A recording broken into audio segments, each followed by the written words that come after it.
Pessoal, anteriormente em Touhou, a gente presenciou a bipolaridade de Kiryu ao atacar e trair o Nadashinkage, ou ele simplesmente tem um plano para enganar o Príncipe Garcia, enganando o pessoal do Nadashinkage e todos nós leitores. Porém, a cena hoje não começa no contorno de Kiryu ou do clã Nadashinkage, e sim no Brasil, como o autor adora mostrar. Mostrava o Rio de Janeiro, mais especificamente o Cristo Redentor. Em seguida, o autor pontuava São Paulo, Brasil. E aqui, galera, só um adendo. Eu não estou errando na tradução não, tá? O autor que não sabe que o Cristo Redentor é no Rio, ou ele simplesmente tá querendo mostrar porque quer situar que é no Brasil, onde a maioria das pessoas sabem o que tem, né? Que é o Cristo. Enfim, lá alguém contava. Aquele homem era chamado de o Punho de Ferro.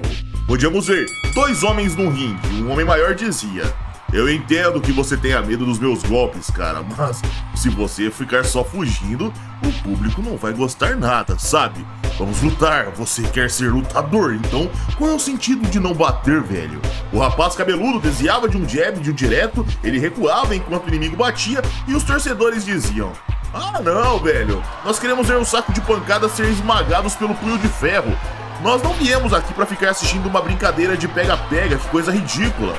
Ô Silva, bora, acaba logo com ele usando seu Punho de Ferro. Outro falava: ô novato, você também faz alguma coisa, velho, ataca logo. Impaciente, Silva dizia: calem a boca, eu já sei disso.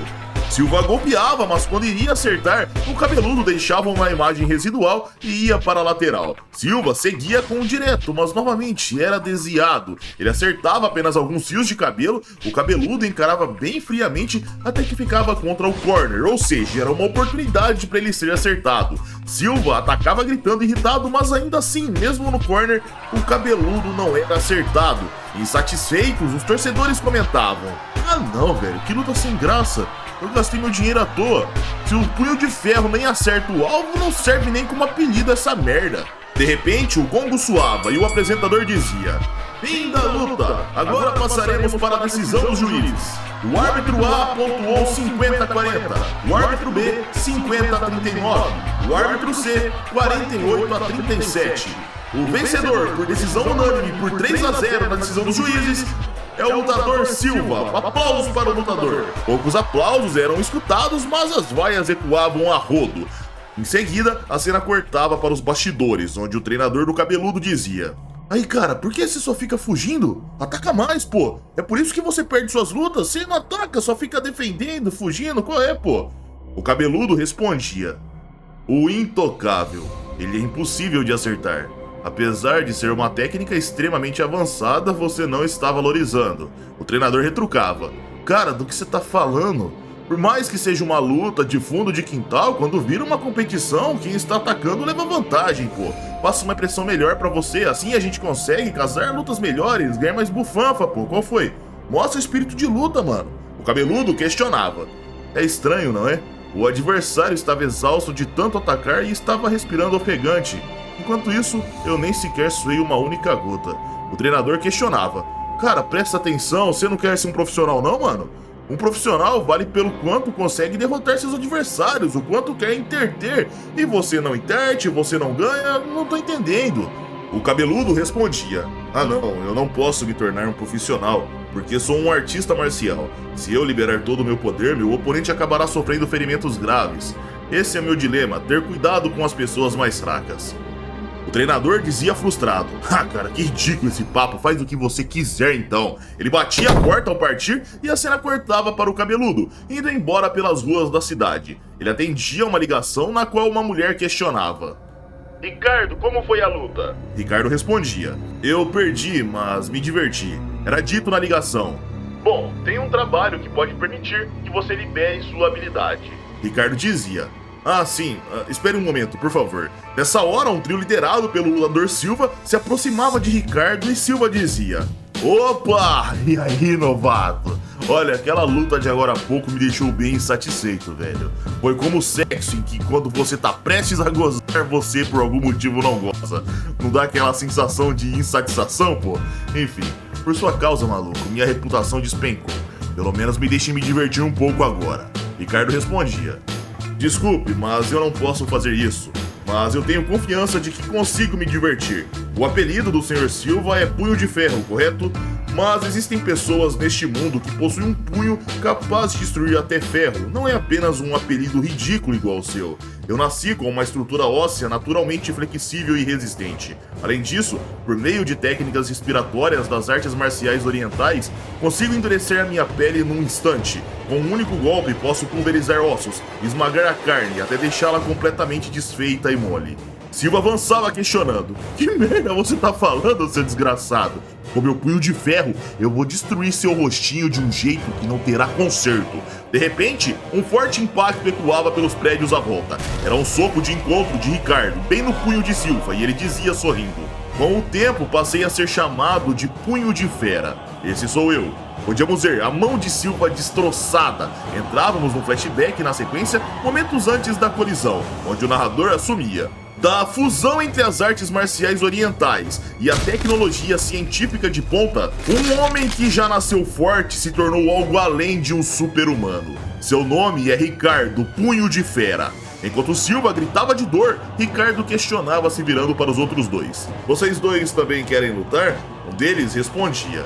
Não, eu vou passar, eu não sou muito bom em trocar porrada. Ricardo sorria e dizia, sim, essa é uma decisão sábia. Só que no instante seguinte, galera, ele percebia que ambos apontavam pistolas pra ele e um deles dizia, eu sou melhor nisso aqui, ó, na pólvora. Ricardo dizia, caramba, isso é um problema. Até mesmo eu acharei difícil desviar de balas dessa distância. O bandido respondia, dessa distância nenhuma criança do ensino fundamental erraria você, cara. Ricardo dizia, sim, mas por causa desta distância, eu consigo acertar um golpe antes do movimento do seu dedo puxar o gatilho. Ricardo desaparecia da visão dos dois, encurtava com um gancho no meio do queixo do primeiro e podíamos ver o crânio do alvo sendo drasticamente fraturado. O outro armado olhava sem reação e Ricardo encurtava com outro soco. Novamente, o crânio era mostrado, em seguida o estrago causado. Ele gritava desesperado com seu rosto deformado, em seguida era dito na ligação. Ricardo, isso não pode. Você não deveria liberar sua habilidade por conta própria. Ricardo respondia. Desculpe, mãe, mas eu tentei pegar leve. Ainda não usei nem a metade da minha capacidade. Nessa hora, um dos armados apontava sua pistola para Ricardo, mas no mesmo instante ele levava um tiro de laser no rosto. Podíamos ver que tinha um drone próximo e continuava sendo dito através do mesmo. Não perca tempo lidando com esse tipo de lixo. Ricardo Punho de Fera, meu filho. Vá para o Japão. O adversário que você deve derrotar está lá. Eu autorizo você a liberar totalmente suas capacidades. A cena cortava para o Japão, mais especificamente na Área 52, onde Otton dizia... Então Kishi e Ryusei, vocês permanecerão na Área 52? E aqui, galera, só um adendo. O Otton chamou esse lugar na tradução oficial de Área 51, porém anteriormente foi mencionado como Área 52. Eu não sei aqui se o autor esqueceu, se mudou, se foi um erro de digitalização, mas como desde o começo tem sido usado Área 52, eu vou manter Área 52, tudo bem? Dito isso, vamos continuar. Kibo respondia. Sim, eu vou continuar. Tem todo tipo de equipamento por aqui, então é interessante. Vou ficar brincando com o Todar por mais um tempo, até acostumar com a velocidade dele. Olha, quando você coloca um terno no Todar, ele fica parecido com aquele filme dos caras de preto, não é? Enfim, Ryusei dizia. Eu também vou ficar aqui porque o D-51 ainda não está completamente recuperado, Sr. Seiko. Otton dizia. Entendo. Então eu vou perseguir Kiryu. Kibo questionava. E você tem alguma pista dele, pai? Otton respondia. Sim, porque eu o conheço há muito tempo. A cena cortava para uma mansão. Lá, enquanto fazia treino de bíceps, o príncipe Garcia dizia: Mionichenko, venha para o Japão. Eu vou tirar o Gema para você. Mionichenko questionava. Sério mesmo, senhor? Garcia respondia. Sim, vou fazer você sentir a mesma sensação de alívio que se sente quando uma maldição finalmente é removida. Mionichenko agradecia. Muito obrigado, senhor. Sim, irei imediatamente, mas peço que o senhor tome cuidado. Garcia questionava. Por que eu deveria tomar cuidado? Mionichenko respondia. Bem, senhor, recebemos informações de que um artista marcial extremamente habilidoso foi contratado para assassinar o príncipe Demônio. Assassinar você, senhor. Nessa hora, podíamos ver Ricardo do lado de fora da casa de Garcia, galera, observando na escuridão. Garcia esse que se levantava e ia andando enquanto questionava na ligação. O tal Punho de Fera vai me matar? Interessante. Faz tempo que não causa uma boa confusão. De repente, galera, Garcia jogava o Walter na janela na direção onde Ricardo estava. Numa velocidade extrema, o Walter pesado batia numa árvore e caía. Podíamos ver que não tinha nada no local e Garcia comentava: pelo menos parece ser rápido para fugir. A cena cortava para a área 52. Lá Kibo e Ryusei se alongavam, até que Kibo dizia: certo, Ryusei, a gente vai começar. Não precisa pegar leve comigo. Ryusei dizia sim e Kibo continuava dizendo: não haverá ressentimentos, aconteça o que acontecer, entendeu? Ryusei respondia: claro, pode soar clichê, mas eu também estou colocando minha vida em risco aqui. Mas vamos lá. Gema-ken. Kibo tomava a maldição em cheio, mas no mesmo instante redirecionava e batia com um cruzado enquanto exclamava: punho de interceptação Gema. Podíamos ver a maldição partindo de Kibo, em seguida indo para Ryusei, mas ele controlava graças ao seu controle mental. E Kibo dizia: Ryusei, você é incrível, você aplicou o punho Gema instantaneamente com o mínimo de movimento, e mesmo depois de receber o meu punho de interceptação, você dissipou a ilusão imediatamente. Mesmo tendo levado um tempo para dissipar a ilusão do meu pai, né? Ryusei dizia: talvez eu também seja um gênio, Sr. Kishi, assim como você. Kibo respondia: mas não fica se achando. Existem muitos caras por aí que são mais fortes do que nós dois. Ryusei comentava: isso não parece muito com você, Sr. Kishi. Está sendo humilde demais. Kibo dizia: haha, deixa de ser idiota. A graça está justamente em derrotar um por um desses caras fortes e ficar cada vez mais forte. E aqui, galera, eu quero pontuar que eu mudei o nome que eu estava utilizando para o Gema Gekigeki Ken. Antes eu estava usando Punho de Impacto Demoníaco Fantasma, mas optei por utilizar agora Punho de Interceptação Gema. É uma tradução que soa melhor e eu espero que vocês tenham curtido. Também é mais literal ao que a técnica se propõe. A cena cortava para o dia seguinte agora, onde um avião pousava no aeroporto internacional de Tóquio e dele Mionichenko descia. Ele ia até o toalete e comentava consigo mesmo enquanto se via deformado no espelho. Mionichenko, logo você vai se despedir desse seu rosto deformado pela maldição Gema. O príncipe demônio vai realizar o procedimento em você. Finalmente, eu não aguento mais essas dores. Alguém entrava no banheiro dizendo: você veio até o Japão para isso. Então é uma pena que tenha acabado assim. Mionichenko olhava e via um punho que explodia na sua cara. O vidro ao fundo até quebrava com o impacto e percorria o ambiente. Só que o problema agora, galera, é que o rosto de Mionichenko realmente ficava deformado. Ele caía duro no chão e podíamos ver que o responsável era Ricardo, Punho de Fera. Mesmo encapuzado, podíamos ver que era ele. A cena cortava para a mansão de Garcia, onde alguém com a máscara do Capitão Músculo chegava e Garcia o recebia dizendo: olá, Mionichenko. Por que você ainda está usando essa máscara? Tire-a. Vou realizar o procedimento e remover o Gema de você. O Capitão Músculo permanecia em completo silêncio e Garcia questionava: o que foi? Está com medo do procedimento? Capitão Músculo encarava por um tempo até que de repente atacava. Garcia batia de encontro no punho com uma cotovelada. Só que o local do antebraço, galera, era marcado na hora e Garcia pensava surpreso: que impacto forte é esse? Então esse é o assassino conhecido como Punho de Fera? Bom, eu já sabia. Desde que ele chegou aqui, percebi que ele não era o Mionichenko. Mesmo através da máscara do Capitão Músculo, ele emana uma sede de matar anormal. Garcia atacava, mas o mascarado desviava, subia com um gancho enquanto Garcia recuava para a parede e continuava divagando. Mas lançar golpes com um poder tão absurdo assim, de repente, um soco que afundava a parede por pouco não acertava Garcia, que continuava pensando: o que são essas mãos dele? São feitas de aço?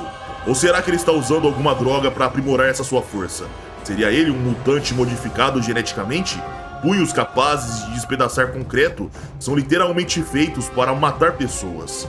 O mascarado atacava e num piscar de olhos buracos no concreto surgiam, mas Garcia desviava de todos e entrava com um direto enquanto pensava: já que é assim, eu também vou lutar a sério. O mascarado desviava de um, mas já tomava o outro na cara enquanto era exclamado: Akuma Ojishiki Gemakei, punho ilusório do estilo Príncipe Demônio. Só que na mesma hora, galera, o mascarado contra-golpeava, redirecionando a maldição e Garcia pensava: que merda é essa? Essa técnica é o Gema Gekigeki Ken, o punho de interceptação Gema. Garcia controlava sua maldição rapidamente e questionava: quem diabos é você? Porque consegue usar uma técnica considerada um segredo da escola Nadashinkage. O mascarado respondia tirando a máscara: você se assustou, não foi? Não é como o seu coração de Garcia, mas eu, Ricardo Punho de Fera, também possui um coração especial e uma constituição física tão especial quanto. Meu coração consegue aumentar livremente a quantidade de oxigênio do sangue, elevando sua capacidade metabólica. Em outras palavras, assim como baleias e golfinhos, ele consegue armazenar oxigênio por meio das proteínas contidas na mioglobina. Além disso, ele consegue controlar a miostatina, que normalmente limita o aumento da massa muscular, possuindo também uma explosão física extraordinária. A capacidade física do meu corpo não se encaixa nos limites de um ser humano. Garcia questionava: por que a arma biológica Punho de Fera está atrás da minha vida? Quem está por trás disso? Ricardo respondia: há alguém furioso porque você e Melnichenko destruíram a organização. Magomedov da Bielorrússia era um porco ganancioso, astuto e sem qualquer dignidade. Mas para essas pessoas ele era um criminoso conveniente. Mas o príncipe Garcia ficou convencido demais de si mesmo e tomou o que era dele para si. Ricardo avançava e batia com sua direita. Garcia respondia também com a direita. Ambos desviavam por um tris. Lançavam jabs que também eram desviados, mas Garcia acelerava e entrava com um chute baixo. Ele arregalava os olhos ao ver seu golpe explodindo. E ele pensava: que perna dura é essa? Sem sequer se mexer, Ricardo dizia: os ossos fortes não estão apenas nos punhos. Meu corpo inteiro possui articulações e ossos de aço. Graças ao feito da miostatina, meus músculos são condensados. Ricardo lançava uma esquerda, mas Garcia desviava e ia para as pernas a fim de quedar. Só que ao chegar, galera, ele pensava surpreso: não consigo movê-lo. Nem mesmo num single leg perfeito. Ele se move 1 centímetro.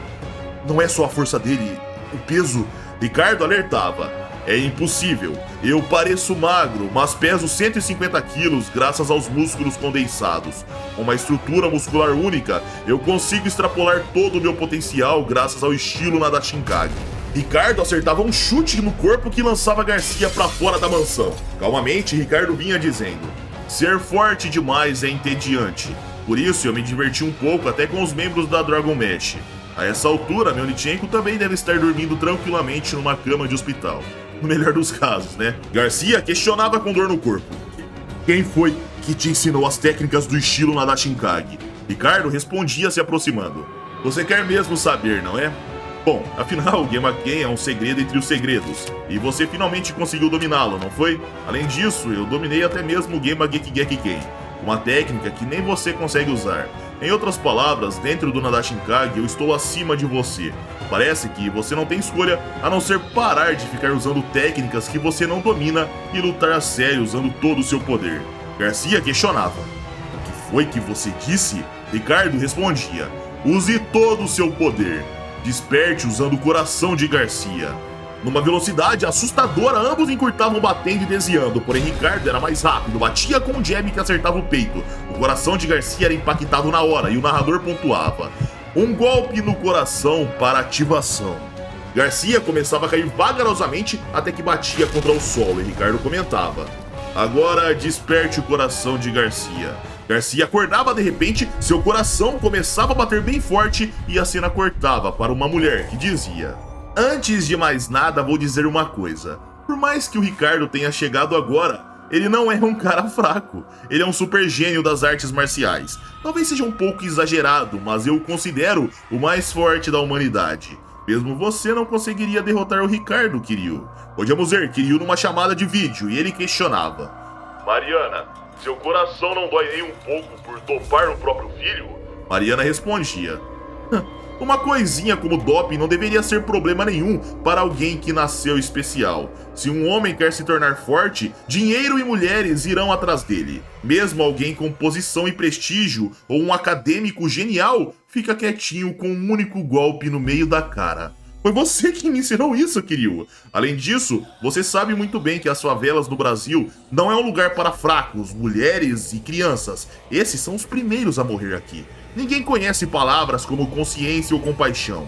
É um covil de seres humanos piores que animais, que vendem recém-nascidos sem o menor remorso. Aprender a usar uma faca é muito mais útil do que adquirir conhecimento ou educação. A supremacia da violência. O seu método de educação não estava errado, Kiryu. Ricardo sobreviveu a esse lugar e acabou construindo um nome para si. Aqui, ele é temido. Graças a ele, consigo viver nesta cidade sem passar por necessidade alguma, como se fosse uma rainha. Hoje em dia, até recebo trabalhos vindos do exterior. Kiryu questionava. Então Ricardo virou um assassino? Mariana respondia. Não, ele não mata, mas também não deixa a pessoa viver de verdade. Ele as destrói. E ele faz isso suprimindo as capacidades dele. Se eu liberasse todo o potencial dele, ele despedaçaria um ser humano com um único instante num mero golpe tranquilo dele. Mesmo pegando leve, ele sempre acaba exagerando. Ele é forte demais, chega a ser um problema. Mas admito que estou decepcionada. Se eu criasse o Ricardo para se tornar o mais forte, você me elogiaria, correto? E eu achei que você voltaria para mim. Não achei que faria todo esse drama. Kiryu questionava.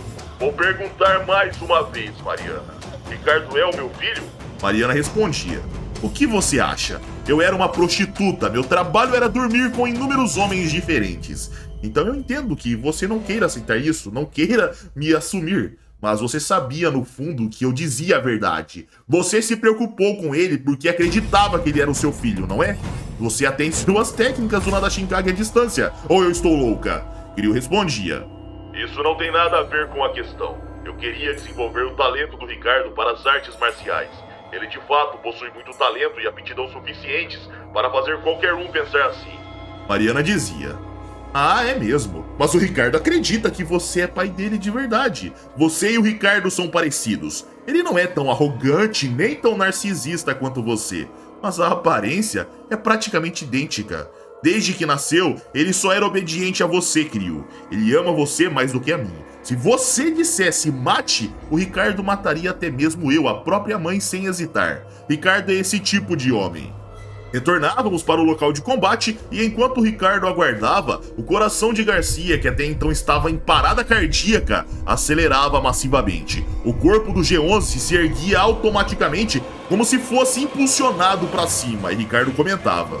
Incrível, o coração de Garcia está te movendo, príncipe demônio.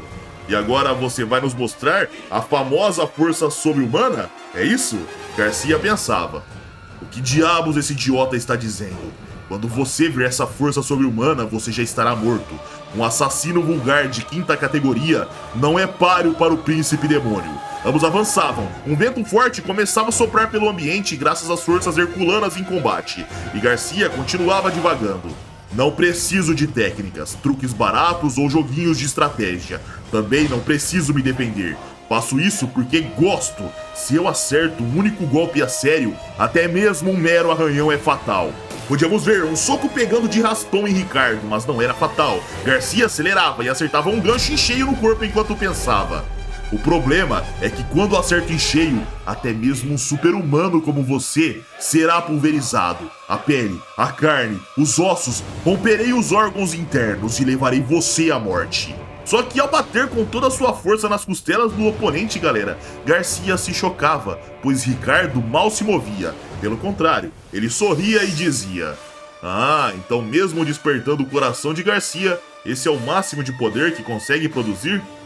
Que pena, não é capaz de esmagar meu tecido conjuntivo reforçado. Fibras musculares mais densas, articulações e minha densidade óssea extremamente resistente é algo que você não pode lidar. Se esse é o despertar do coração de Garcia, então eu também vou liberar minha capacidade total. Eu vou abrir um buraco no rosto do príncipe demônio para você entender o que é força. Garcia questionava. Hã? Você disse que vai abrir um buraco no rosto de quem, ô seu merda? Ricardo avançava exclamando. Vou tingir o punho da fera de vermelho, vivo, com o sangue do príncipe demônio. Garcia retrucava. Mas antes disso, eu me banho completamente no seu sangue. Vendo a luta equilibrada e transmitindo para Kiryu, Mariana pontuava. É um confronto do mais forte contra o Supremo. Ricardo lançava uma esquerda que pegava de raspão, mas já cortava. Ele subia com um gancho, mas Garcia movia sua cabeça para cima junto com o movimento, desviava e entrava com um direto no rosto. Ricardo desviava da mesma forma e Mariana comentava. Incrível, até golpes em velocidades absurdas como essas não conseguem se tornar ataques eficazes. Os dois estão desviando um do outro por meros milímetros. Hoje em dia, as lutas costumam ser decididas em menos de um minuto, mas a luta desses dois não, ela será longa. Os genes não mentem. Ricardo e o Príncipe Demônio se parecem com você, Kiryu. Então para qual dos dois você está torcendo? Kiryu respondia: Você sabia que o Príncipe Demônio tentou me matar recentemente? Não existem pessoas com essa coragem e habilidade. Mariana respondia: Eu sabia. Você é esse tipo de homem. Valoriza quem tentou te matar. Prefere ser odiado a ser amado, Kiryu. Mas lamento, Ricardo jamais perderá. Kiryu elogiava. Oh, que confiança impressionante. Podíamos ver no combate, galera, ambos trocando golpes equivalentes, e Mariana continuava dizendo: Eu não te disse? Doping não foi o diferencial na vida de Ricardo, mas sim a sua genética. Tanto é que Ricardo tem uma superpotência apoiando ele. Além disso, ele também passou por várias outras modificações monstruosas. Ele já não cabe mais na categoria de ser humano. Esse é Ricardo, o Punho de Fera. Ele fortaleceu quase todos os seus órgãos internos por meio de transplantes, exceto o coração, pois não precisava. Ele tem uma constituição física excepcional. Parece que mesmo após os transplantes biônicos, ele praticamente não apresentou rejeição alguma. Kiryu questionava: Quem realizou a cirurgia foi a Rússia? Mariana respondia: Bingo, acertou em cheio. Você percebeu bem. Porque ele tinha uma forte conexão com o Madumedov, da Bielorrússia. Além disso, a Rússia também queria o coração de Garcia. Kiryu pontuava: Mas existe mais uma pessoa que possui o coração de Garcia. Mariana respondia: Sim, eu sei. É o seu outro filho, não é? O nome dele é Ryusei. De volta ao combate, ambos aceleravam e se acertavam no queixo com ganchos de esquerda. Os dois sangravam e se surpreendiam com a potência um do outro. Já Mariana continuava dizendo: Depois que o Príncipe Demônio for derrotado, o próximo será Ryusei. Basta que o único filho que você ame seja Ricardo, Kiryu. Voltávamos ao combate. Ambos se sentiam deformados e o narrador pontuava: Golpe duplo do punho do demônio ilusório. Mesmo com a maldição, ambos avançavam e batiam de esquerda. Podíamos ver um drone filmando a luta. Os dois sangravam, mas se olhavam firmes. Os dois eram alvo da maldição do Gemaken, mas controlavam ela rapidamente. Eles se afastavam e Kiryu ordenava: Mariana, faça eles pararem agora. Os dois vão morrer. Mariana questionava: Por quê? Não é agora que a verdadeira luta começa, segundo você? Kiryu respondia: Não importa, faça eles pararem. Mariana questionava: É impressão minha ou está me dando ordens? Kiryu respondia: Da próxima vez que nos encontrarmos, eu vou aí e te dou um abraço. Agora faça. Mariana dizia irritada: Kiryu, não me subestime. De volta ao combate, Ricardo questionava sangrando, mas bem animado: Então esse é o Príncipe Demônio que usa o coração de Garcia, né? Como eu pensei, você é forte mesmo. Nessa hora, Mariana dizia através do drone: Ricardo, vai, já acabou. Por hoje, Garcia questionava: Logo agora que a luta estava ficando interessante, vamos parar, Ricardo? Eu ainda nem lutei pra valer pra sua informação. Ricardo respondia: mas eu também não liberei todas as minhas capacidades. Mas temos que obedecer ao que a mamãe mandou, correto? Da próxima vez que nos encontrarmos, vamos lutar até a morte com toda a nossa força, irmão. Ao ouvir a palavra irmão, galera, Garcia olhava bem surpreso, mas Ricardo partia sem dizer mais nenhuma palavra. E dessa forma, galera, com um monstro chegando na obra e sendo basicamente uma versão do Márcio Jet Naito e Garcia, o original Garcia, o vídeo chega ao fim. Eu pergunto pra vocês, galera, vocês tiveram a impressão que o autor se arrependeu de ter matado Garcia e Jet? Será que esses dois, apesar de personagens próprios, né, simbolizam eles em algum grau? Comentem aí o que vocês acham disso tudo e se curtiram o vídeo, vocês já sabem, like para ajudar o canal, se inscrevam se não forem inscritos. Para quem não sabe, a gente está fazendo uma tradução do japonês. Esse material que estamos traduzindo não existe no Ocidente, nos Estados Unidos, na França, é só no Japão, no material original, que tem essa versão aqui desse mangá. Então a gente está traduzindo tudo aqui pro português na Sociedade Z, então valorizem isso, galera. Apoiem o canal, comentem aí, caso queiram vídeos exclusivos ou simplesmente apoiar o canal, tornem-se membros. Primeiro link fixado na descrição redireciona vocês ao clube de membros. E é isso aí. Pessoal, é isso, eu tô indo nessa. Um abraço, fiquem com Deus e tamo junto.